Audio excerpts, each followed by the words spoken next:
Hey friends, welcome to my channel for another video. आज हम यहाँ पे बात करने वाले हैं आचार्य रामचंद्र शुक्ल जी के जीवन परिचय के बारे में, जो कि अब पिछले कई वर्षों से 4-5 वर्षों से लगभग यह बोर्ड एग्ज़ाम में लगातार पूछा जा रहा है।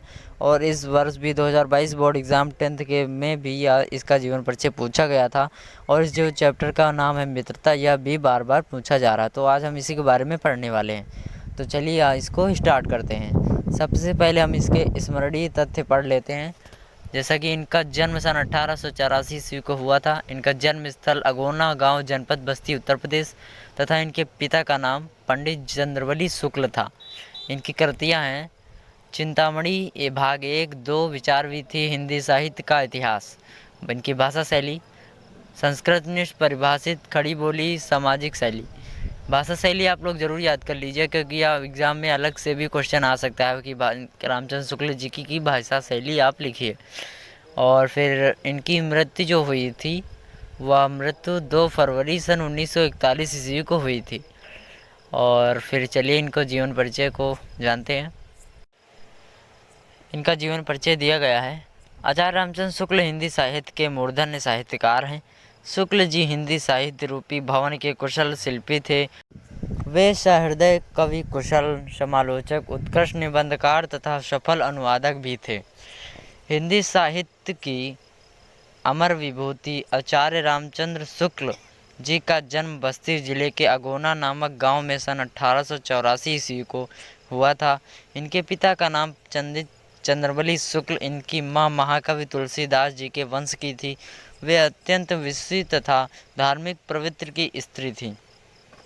इनकी प्रारंभिक शिक्षा राठ तहसील में हुई। सन 1901 ईस्वी में मिशन स्कूल से मैट्रिक परीक्षा उत्तीर्ण की तथा इंटरमीडिएट में आने पर इनकी शिक्षा में बीच में ही छूट गई।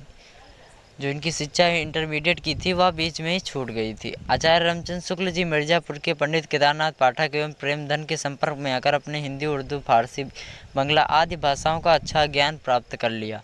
आए नायब तहसीलदार की नौकरी छोड़कर मिर्ज़ापुर के मिशन स्कूल में चित्रकला के अध्यापक हो गए। धीरे धीरे आपकी रचनाएं आनंद कादम्बिनी प्रकाशित होने लगी। आपकी विद्वता से प्रभावित होकर काशी नगरी प्रचारणी सभा ने हिंदी शब्द सागर का संपादन करने के लिए बुलाया। यहीं काशी हिंदू विश्वविद्यालय में हिंदी अध्यापक के रूप में आपकी नियुक्ति हो गई। सन 1937 में बाबू श्याम सुंदर दास के अवकाश ग्रहण करने पर हिंदी विभाग के अध्यक्ष नियुक्त किए गए।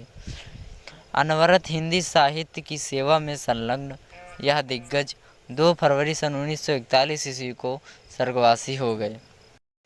इनकी प्रमुख कृतियां, रचनाएं जो हैं वो यहाँ पे दी गई हैं। शुक्ल जी बहुमुखी प्रतिभा के धनी थे।